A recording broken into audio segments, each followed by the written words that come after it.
Just gonna do a C10 project update. So, right now, okay, I'm gonna start what we did last night. Last night, we. Where did we start? First thing we did is get the starter working. So, what I did is the ground cable's bad, went ahead and replaced that. And it was on the header, which is a horrible place because it gets rusty and hot all the time. It gets hot all the time, and then rust. So then I moved that up here onto the intake, ran it nice and neatly along here, and it's way too long because it's just what I had laying around. That's fine. You don't need the right size cable. Do ya? Nope. Then I took this apart and cleaned it up because it was really corroded in there where it clamps together right there. And then what do we do?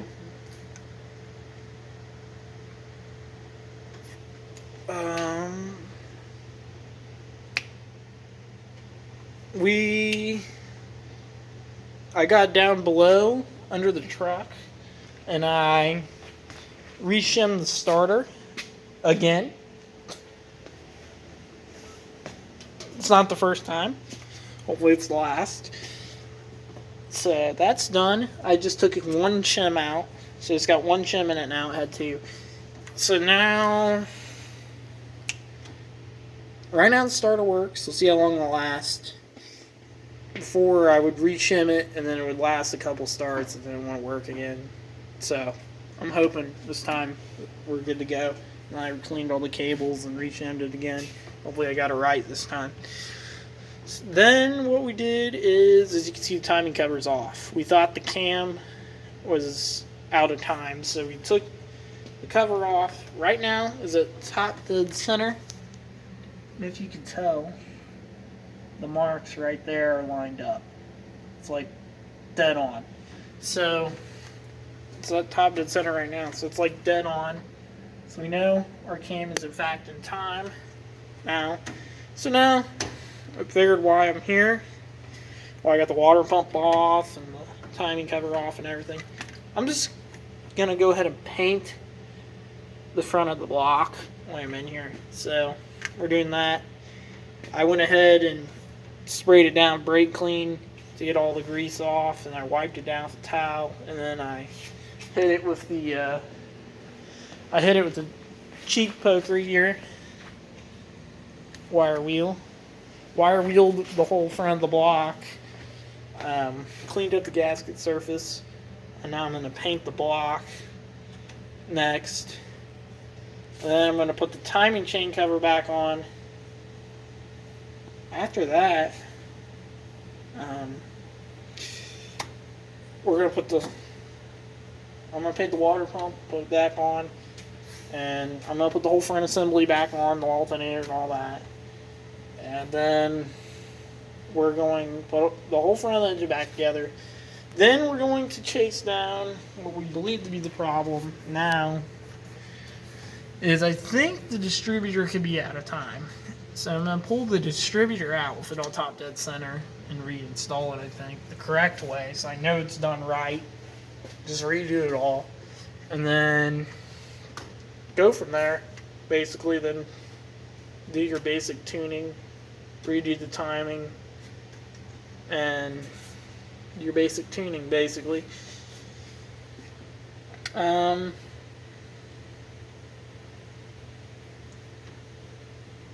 I don't know. I'm trying to think of what else I'm going to do right now. Last night I did go ahead and I just went around and got all the firing order right. And I went around and I went ahead and I got these heat shields on so that they don't get burned up by the headers. And I also zip tied them up here so that they also stay away from the headers. So they're very unlikely to get burned up. So we had problems with the headers burning the plug wires.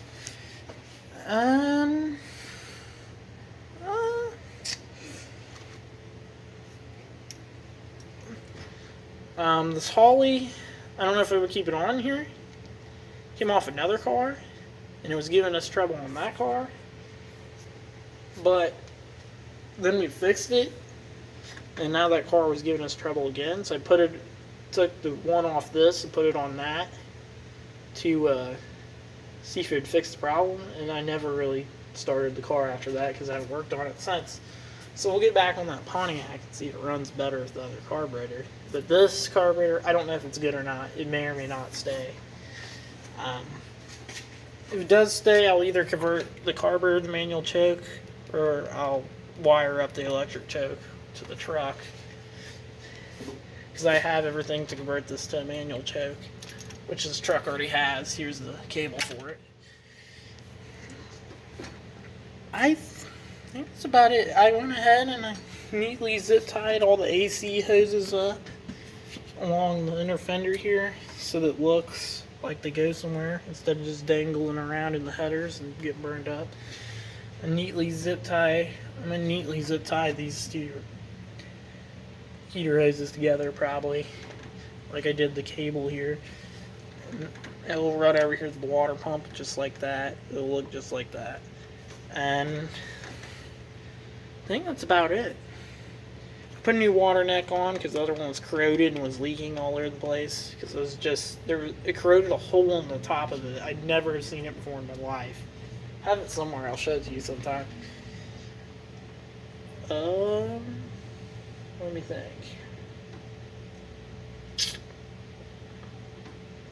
Yeah, just zip tied, AC compressor wiring out of the way onto the starter wiring so it's out of the way. It won't get in the headers. Just to be safe with it. This is all for an AC compressor because this truck is an AC truck. I just don't have a compressor on it right now, so I'm just keeping that out of the headers so that way it's not ruined. So if I ever want to put a compressor on it, I can. I don't plan on it right now, but I may put AC on it eventually. That's really it. That's all we've done so far. We'll probably put a brake booster on it. It's one of the things we'll probably do.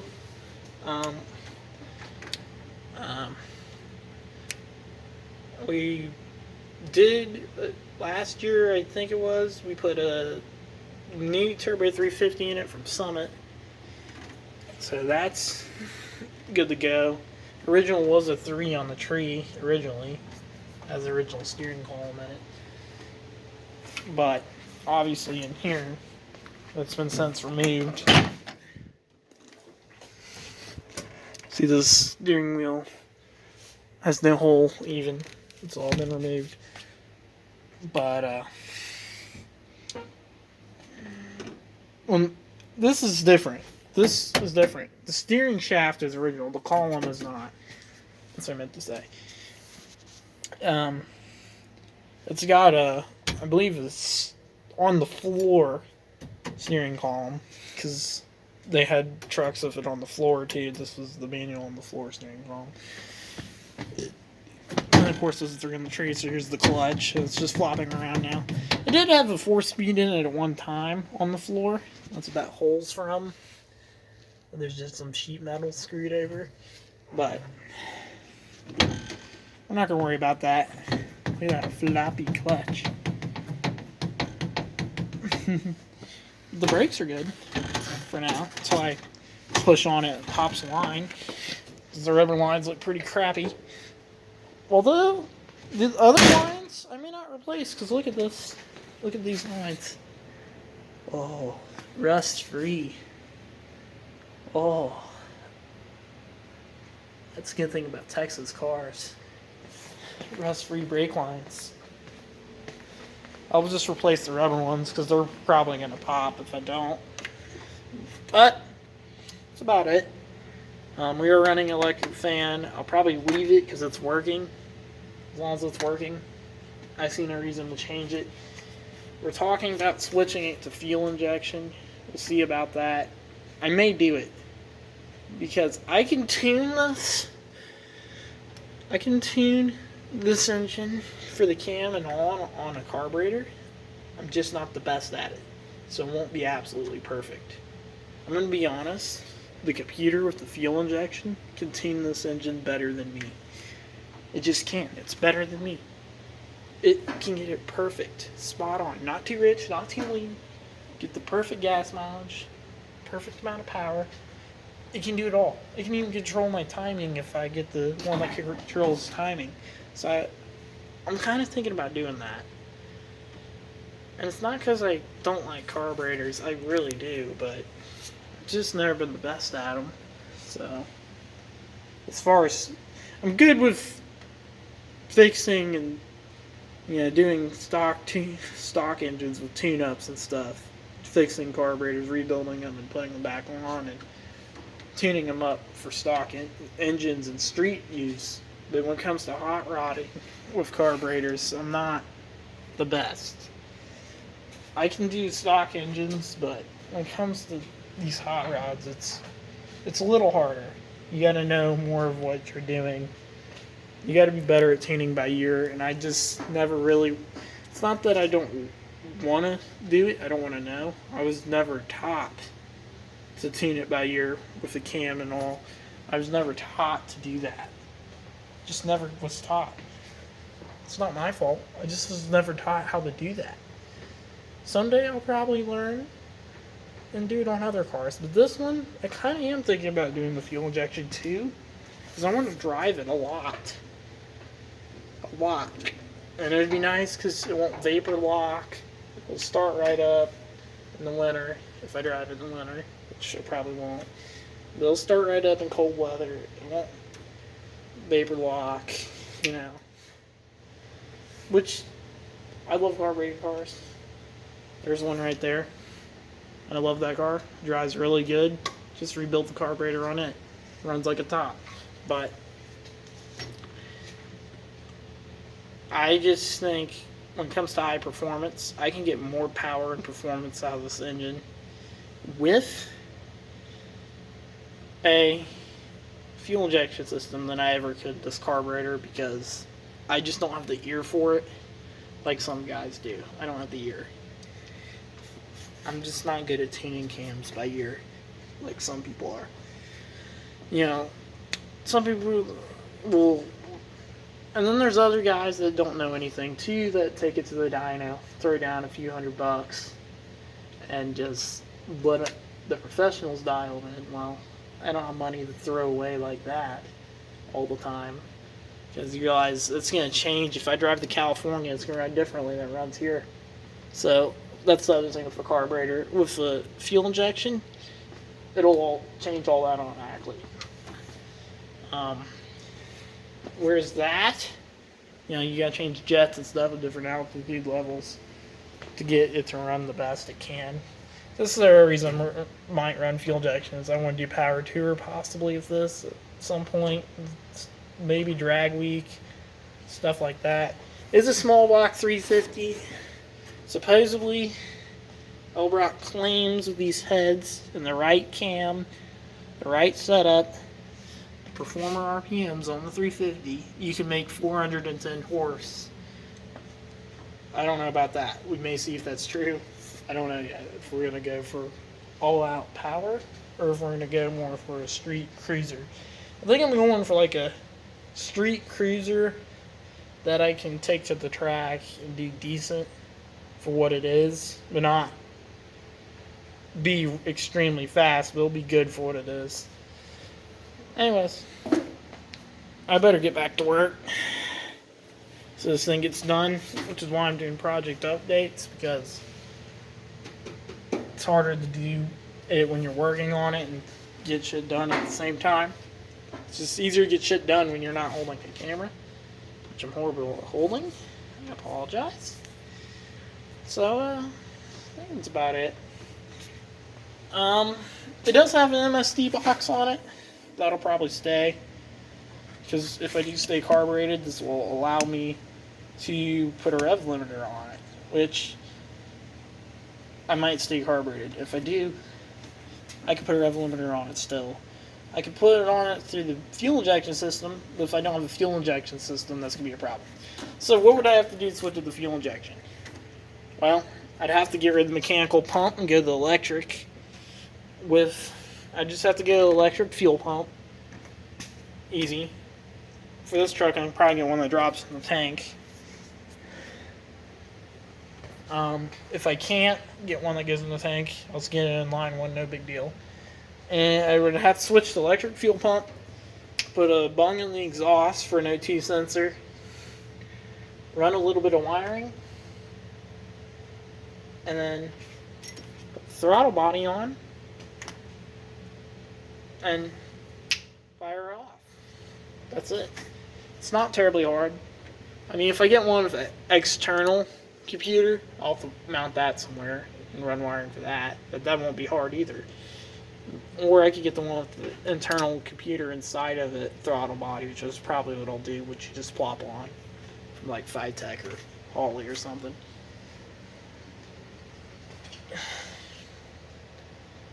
Alright, well, I better get back to work. Got a lot left to do on this beast tonight. We're going to check out the distributor, see what we can do there. And yeah.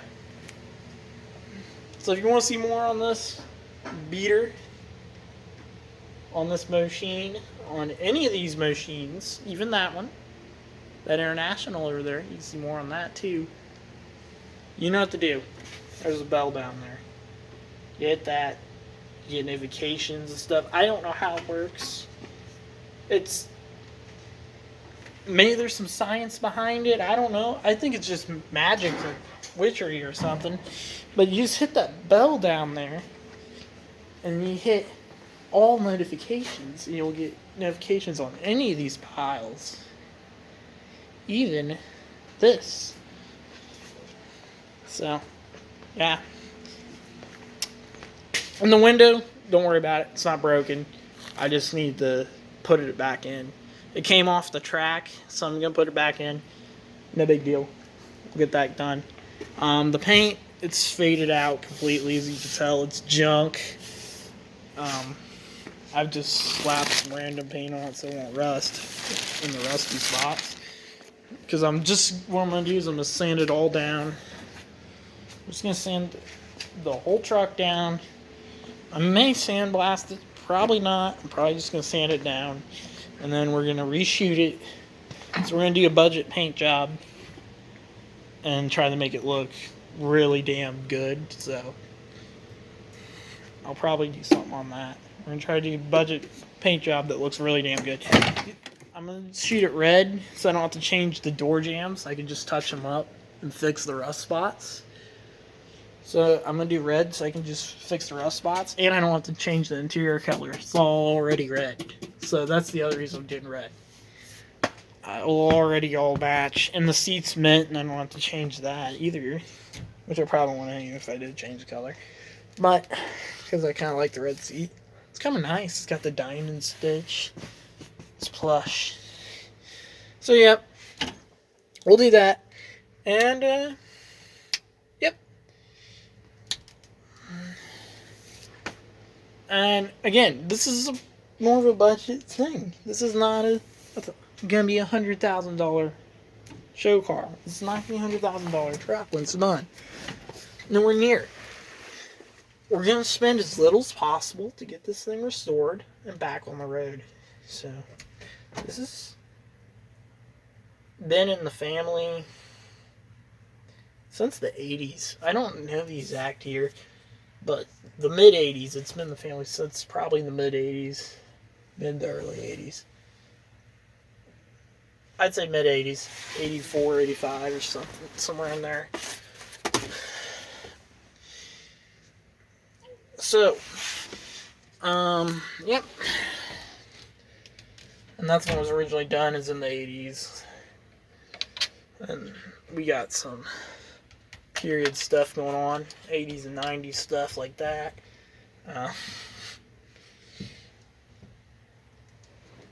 That's a cool truck. I don't think I have the sun visor for the other side. I'm going to try to find that. Might have it somewhere. I have a lot of parts laying around for this. More than I remembered. Every time I look around, I'm like, holy crap, I didn't realize I had so much junk for it. Um, yeah. It's not going to be terribly fast. I'm not going to be, I'm not, you know, I'm not Jeff Lutz. I'm not Alex Taylor. I'm not David Freiberger. I'm not going to be going out to the track, laying down eights like Finnegan and all them. I'm not going to be doing anything like that. This is more of not necessarily to get fast. It's more of just to do kind of a budget fun truck that we can take out to the track on the weekend if we want. Or we can just drive it into town and go to the local cruise night. And that's what I want to do this. I want to make it so I can just drive it anywhere, drive it wherever I want, and have fun with it. Not necessarily going to take it to the track and lay down times. I'm not going to go out there and lay down an 8-second pass. I'm not going to run sevens. I'm not going to do anything like that. And I'm not ever going to really go hardly that fast in it on purpose because I don't really want to put a cage in it. Because I feel like a cage in pickup trucks, I just don't like the look of a cage in a pickup. I don't like that look. Because when you get into an 850 cage or something like that, well, you need to have some pretty good kickers. So what are the kickers going to do? They're going to be coming out the back wall of the truck, down through the bed, down here to the frame probably. And that, I just don't like that look. So we're not going to do that. It's not going to be a full-on race car. It's just going to be a, going to town unit that we can also take to the drag strips and have a little bit of fun with. So that's the plan. Going to town unit that we can take to the drag strip will certainly be, the fastest truck in my area. It won't be the fastest truck ever. So,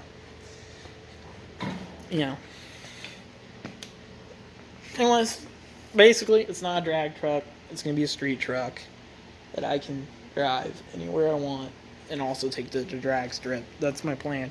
Try to make it reliable and drivable because I just want to drive it and enjoy it and drive it to a bunch of car shows and drive it on Power Tour and, do a burnout here and there and go down the track here and there, but it's not going to be